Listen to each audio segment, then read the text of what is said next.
अगर बायोलॉजी आपको कठिन लगती है तो आज का ये सेशन आपकी सोच पूरी तरह से बदल देगा, क्योंकि आज हम वंशागति तथा विविधता के सिद्धांत वाले इस चैप्टर को इतने आसान और शानदार तरीके से समझेंगे कि आपको इसे दोबारा रटने की जरूरत ही नहीं पड़ेगी। इस एक्सप्लेनर को अंत तक जरूर देखिएगा, क्योंकि बीच बीच में हम उन कॉन्सेप्ट्स को कवर करने वाले हैं जो एग्जाम्स में सबसे ज्यादा पूछे जाते हैं और जिन्हें समझना आपके लिए एक गेम चेंजर साबित होगा। तो चलिए शुरू करते हैं। क्या आपने कभी सोचा है कि बच्चे अपने माता पिता की तरह क्यों दिखते हैं? हम अक्सर कहते हैं ना कि अरे इसकी आंखें तो बिल्कुल अपनी मां पर गई हैं या इसकी नाक पापा जैसी है। लेकिन वहीं दूसरी तरफ एक ही माता पिता के बच्चे यानी सगे भाई बहन एक दूसरे से बिल्कुल अलग क्यों नजर आते हैं? कोई किसी पर जाता है तो कोई किसी और पर। आखिर परिवार के इन लक्षणों का ये बड़ा रहस्य क्या है? चलिए इस सस्पेंस को खत्म करते हैं। अब इस रहस्य को सुलझाने से पहले एक बहुत ही जरूरी बात। हम जानते हैं कि हाल ही में परीक्षाओं में होने वाली गड़बड़ियों और कैंसिलेशन ने लाखों छात्रों और उनके परिवारों पर बहुत गहरा मानसिक दबाव डाला है।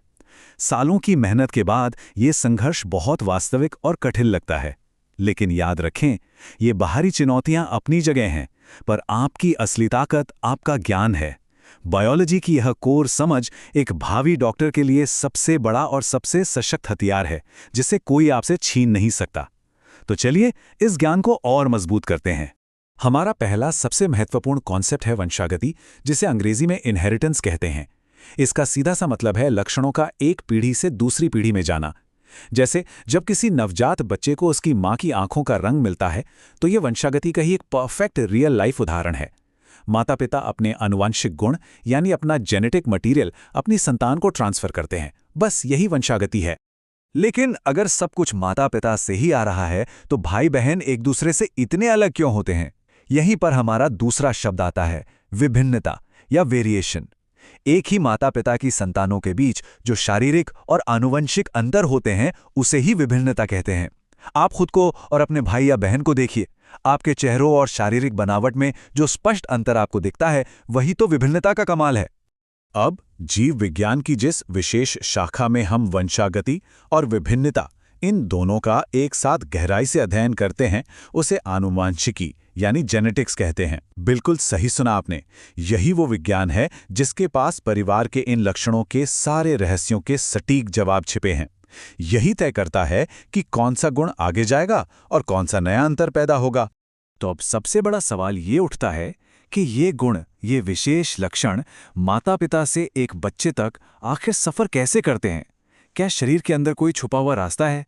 चलिए मानव शरीर के अंदर एक माइक्रोस्कोपिक यात्रा पर चलते हैं और इस अद्भुत जैविक सच्चाई से पर्दा उठाते हैं। ध्यान से सुनिएगा, क्योंकि ये सीक्वेंस एग्जाम के लिए बहुत ज्यादा इंपॉर्टेंट है। लक्षणों का ये सफर शुरू होता है हमारी कोशिका यानी सेल से। सेल के अंदर होता है केंद्रक यानी न्यूक्लियस। न्यूक्लियस के अंदर धागे जैसी संरचनाएं होती हैं, जिन्हें गुणसूत्र या क्रोमोसोम कहते हैं। इन क्रोमोसोम के अंदर मौजूद होता है डीएनए, और इस डीएनए के अंदर एक बहुत ही खास और छोटा हिस्सा होता है जिसे हम जीन कहते हैं। यही जीन लक्षणों को माता पिता से संतान तक लेकर जाता है। अब इस खास नंबर 46 पर फोकस करिए। एक सामान्य मनुष्य की हर कोशिका के अंदर बिल्कुल 46 गुणसूत्र यानी क्रोमोसोम्स होते हैं।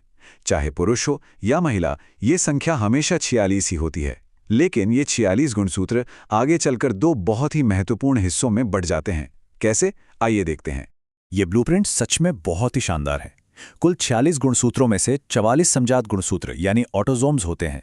ये पुरुष और महिला दोनों में बिल्कुल एक जैसे होते हैं और हमारे शरीर के सामान्य अंगों जैसे आंख, कान और पूरे शारीरिक ढांचे का निर्माण करते हैं। लेकिन बाकी बचे दो गुणसूत्र लिंग गुणसूत्र यानी सेक्स क्रोमोसोम्स कहलाते हैं। यही तय करते हैं कि संतान का जेंडर क्या होगा। लड़कों में ये XY होते हैं और लड़कियों में ये XX होते हैं। चलिए अब इतिहास के कुछ पन्नों को पलटते हैं। इन महान वैज्ञानिकों के नाम याद रखना परीक्षा के लिए एक गारंटी ट्रिक है। विलियम बेटसन ने सबसे पहले जेनेटिक्स शब्द का इस्तेमाल किया था। ग्रेगर जॉन मेंडल को आनुवंशिकी का जनक कहा जाता है। TH मॉर्गन आधुनिक आनुवंशिकी के जनक माने जाते हैं। और विल्हेल्म जोहानसन ही वो व्यक्ति थे जिन्होंने सबसे पहले जीन शब्द दुनिया को दिया था। तो फिर ये जीन आखिर है क्या? जीन को वंशागति की सबसे छोटी और अंतिम इकाई माना जाता है। आसान भाषा में समझें तो डीएनए का वो छोटा सा हिस्सा जो किसी एक खास लक्षण जैसे आपकी आंखों के रंग को कंट्रोल करता है, उसे जीन कहते हैं। दिलचस्प बात यह है कि ग्रेगर जॉन मेंडल को जब इसके बारे में नहीं पता था तो वो इन्हें एक रहस्यमयी कारक या फैक्टर कहते थे। अब एक नए शब्द को समझते हैं, युग्म विकल्पी या एलील। एक ही जीन के अलग अलग रूपों को एलील कहते हैं। चलिए इसे बहुत ही आसान उदाहरण से समझते हैं। मान लीजिए किसी पौधे की लंबाई का एक जीन है। अब ये पौधा या तो लंबा होगा या फिर बौना होगा।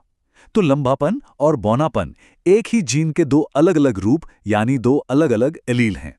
तो क्या अब बायोलॉजी का ये जटिल चैप्टर आपको एकदम आसान और मज़ेदार लगने लगा है? अगर ये एक्सप्लेनर आपके सारे डाउट्स क्लियर कर रहा है और आपको चीज़ें याद हो रही हैं, तो ऐसी ही और शानदार जानकारियों के लिए अभी सब्सक्राइब ज़रूर करें। चलिए आगे बढ़ते हैं। तो सबसे क्रूशियल पॉइंट ये है समयुग्मजी और विषमयुग्मजी के बीच का अंतर। जब किसी लक्षण को कंट्रोल करने वाले दोनों एलील बिल्कुल एक जैसे हों, जैसे दो कैपिटल टी यानी शुद्ध लंबा, तो उसे समयुग्मजी या होमोजाइगस कहते हैं।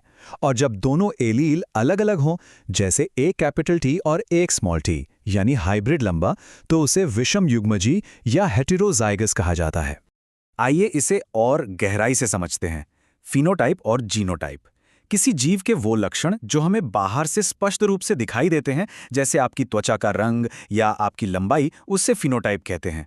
लेकिन वो इंसान अंदर से आनुवांशिक रूप से कैसा है, उसका जेनेटिक मेकअप क्या है, वो छिपा हुआ आंतरिक ढांचा जीनोटाइप कहलाता है। बाहरी दिखावट फिनोटाइप है और अंदर की बायोलॉजिकल रेसिपी जीनोटाइप है। चलिए इसे एक मजेदार कहानी से समझते हैं। मान लीजिए एक माता की आंखें बिल्कुल काली हैं और पिता की आंखें भूरी हैं। जब उनके बच्चे की आंखें काली होती हैं तो यह साफ दिखाता है कि काला रंग यहाँ एक प्रभावी लक्षण या डोमिनेंट ट्रेट है। जो लक्षण साफ साफ उभर कर दिखाई दे वो प्रभावी लक्षण, और जो लक्षण अंदर मौजूद होने के बावजूद छिप जाएं, जैसे पिता की भूरी आंखें, उसे अप्रभावी लक्षण या रिसेसिव ट्रेट कहते हैं। अब बात करते हैं संकरण यानी क्रॉस की। एक संकरण या मोनोहाइब्रिड क्रॉस तब होता है जब हम केवल एक खास लक्षण को ध्यान में रख के क्रॉस कराते हैं, जैसे किसी पौधे में सिर्फ उसकी लंबाई देखना। लेकिन जब हम एक साथ दो अलग अलग लक्षणों को, जैसे पौधे की लंबाई के साथ साथ उसके फूलों का रंग भी ध्यान में रख के क्रॉस कराते हैं, तो उसे द्विसंकर संकरण या डाई हाइब्रिड क्रॉस कहते हैं।